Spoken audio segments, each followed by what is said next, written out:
E aí pessoal, tudo certo? Esse vídeo aqui eu separei agora para a gente comentar um pouco e também para você entender como funciona essa tabela que a gente bota sempre no final dos relatórios e também você encontra numa aba na sua assinatura do CryptoWallet. Então vamos para a tabela que eu vou te explicar como que você lê ela no seu dia a dia. Aqui você tem a área logada da Empíricos, né? Aqui você tem todos os produtos. Eu vou entrar aqui no nosso produto que a gente já falou hoje, o CryptoWallet. Clico nele aqui e vou em publicações, porque eu vou ter acesso ao último relatório, onde também tem a nossa tabela. Vou botar e clicar aqui em publicação, vai abrir nosso relatório. Na parte final do relatório, a gente sempre dedica para pôr uma tabela das nossas recomendações, com coisas fechadas e com a recomendação de manter ou comprar. Então aqui nós temos a tabela. Nesse primeiro lado aqui tem o ativo, né? Na primeira coluna tem o ativo. E aqui você encontra o nome do ativo e também o ticker, né? No caso do Bitcoin é BTC, do Litecoin é LTC, no caso do Ether ETH e por aí vai. Então todas as recomendações que a gente tem até agora, com o nome e também um símbolozinho para você identificar. É muito importante quando você for comprar algum desses ativos, você verifique se é esse mesmo, porque dependendo da corretora, você tem uma alteração no ticker. Então, por exemplo, o Bcash, que é BCH, em algumas corretoras é BCC. Então, tome muito cuidado para comprar exatamente o ativo que a gente recomenda. Legal? Aqui na segunda coluna a gente tem a situação. Com situação, eu quero falar se você deve comprar, manter ou vender. E assim, só para a gente pontuar aqui, você não vai encontrar na tabela o vender. Não pelo fato da gente nunca querer vender um ativo e correr com ele para sempre. Pode fazer sentido no futuro a gente vender algum desses ativos, mas a questão é que quando a gente vender um ativo, ele não vai fazer parte mais da nossa tabela, porque como ele foi vendido e as pessoas entram continuamente no nosso produto, para ela não ver aquilo e se confundir, a gente vai tirar. O máximo que você vai ver é as operações fechadas que vão estar em uma outra tabela, assim que for possível fechar.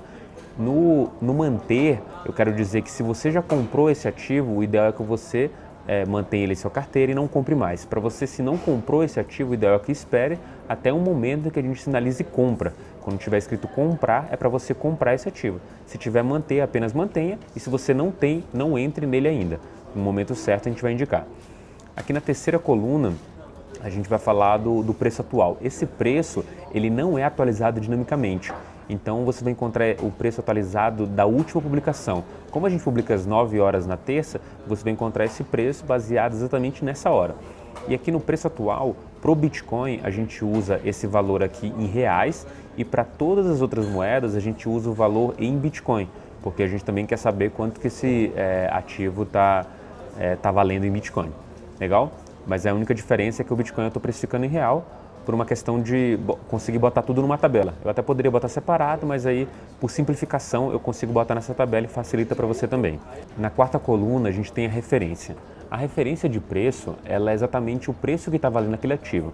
Por exemplo, nesse exato momento aqui que eu estou vendo essa tabela, vamos supor, o Bitcoin está custando 11 mil dólares. Então, naquele momento em que eu fiz construir a tabela no horário da publicação, ele estava esse preço.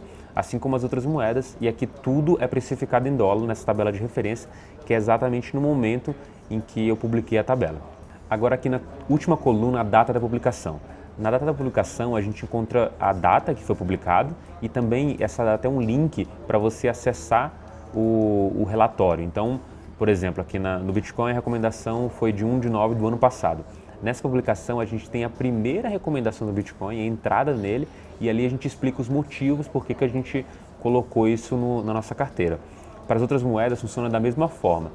A grande questão é que assim, não é só naquela publicação que a gente fala do Bitcoin ou fala da moeda que a gente recomendou. Em outras publicações a gente vai falando continuamente, assim que se aparecer alguma coisa necessária a se falar. Por exemplo, desenvolvimento técnicos da equipe ou lançamento de uma nova estratégia ou parcerias, a gente anuncia nos relatórios, mas aqui no link da publicação você vai encontrar apenas a primeira publicação recomendando e os motivos naquela época que foram recomendados.